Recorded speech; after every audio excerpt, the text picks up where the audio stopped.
আল্লাহর কাছে আমরা সকলে মিলে শুকরিয়া জানাচ্ছি যে তিনি একজন নেক মানুষের জন্য, একজন শহীদের জন্য আমাদের শিক্ষা এবং তার শাহাদাত মঞ্জুরের জন্য আজকের এই দোয়ার মজলিসে আমাদের শরীক হওয়ার তৌফিক দান করেছেন। এই জন্য আমরা আল্লাহর কাছে শুকরিয়া আদায় করছি, আলহামদুলিল্লাহ।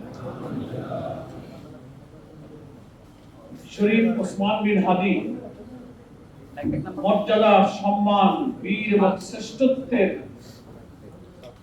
শির উঁচু করে এসে আমাদের কাছ থেকে বিদায় নিয়েছে। গতকালকে জানাজা সারা দেশ এবং দুনিয়ায় মানুষ যেভাবে তার জন্য দোয়া করেছে, অস্ত্রসিক্ত হয়েছে, সেটা প্রমাণ করে যে ওসমান বিন হাদি ছিলেন একজন সৌভাগ্যবান শহীদ। একটা জুমার দিনে গুলিবিদ্ধ হলেন, আর একটা জুমার দিনে তিনি আল্লাহর কাছে চলে গেলেন। কি সৌভাগ্য!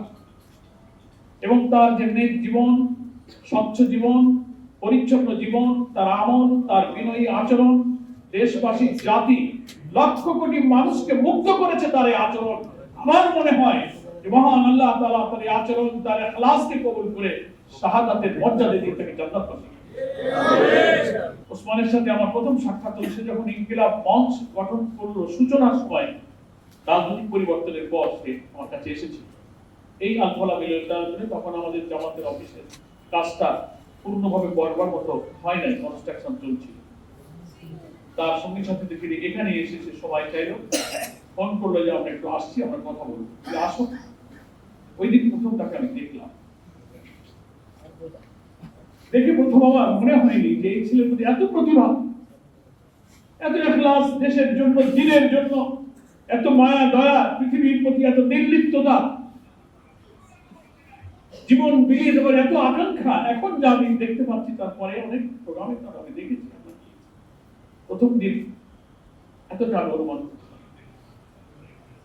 কিন্তু তার এই অল্প দিনে সে কিভাবে সে বিদায় দিল, আল্লাহ তাআলা তাকে দুনিয়াতেও সফল করলেন, আখিরাতেও তাকে সফল করলেন।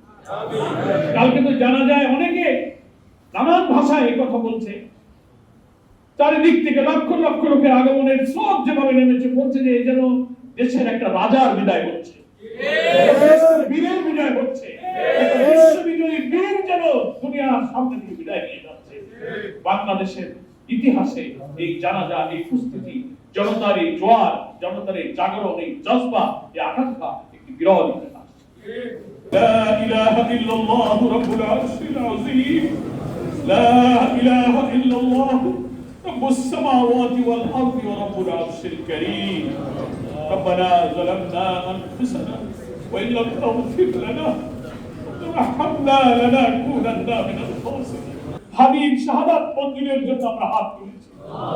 আমরা গুনাহগার হতে পারি, কিন্তু ওসমান বিন হাদির যে ইখলাস, বীর এবং দেশের জন্য তার যে আত্মনিবেদন, তার যে সাহস, তাদের বিচারের ভার আমরা তোমার কাছে সমর্পণ করছি। এই দেশকে ভারতীয় আধিপত্যবাদের হাত থেকে আজাদ রাখার জন্য এই দেশের তরুণ এই সন্তানদের সংগ্রাম রক্তকে তুমি কবুল করো।